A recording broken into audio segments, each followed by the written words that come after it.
মাছ লাগবে না জ্বালাও না। আবেদন করো জনগণের কাছে। জনগণের কাছে বিশ্বের কাছে আজকে একটা আবেদন, কারান জালটা যে বার করলো, কারান জালটা, এই কারান জালটা বার করলো কেটায় এটা কেউ জানে? এটা মুস্তফা সরকার বার করছে। হ্যাঁ, কারান যে বেটা তৈরি করতে পারে বেটা কারান জাল বার করতে পারে। ঠিক, এটা মুস্তফা সরকার।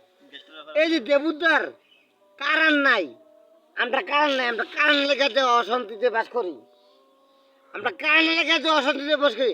এই কারানটা কি তোর বাপের রে? তার বাপের ওই সুর বাচ্চা, কুত্তার বাচ্চা, ইয়ালে বাচ্চা, তোর বাপের কারানটা, ওই তোর বাপের রে কারানটা। তুই যে বন্ধ করে আস বাচ্চাদের বাচ্চা, ইন্দুরে চাও, বিলাই চাও, কুত্তার চাও, ইয়ালার চাও, কাট্টার চাও, বদমাইশের ভূত, বদমাইশের ভূত, শিয়ালের ভূত, ওই সুর বাচ্চা। এ গোলামের করে গোলামের ভূত।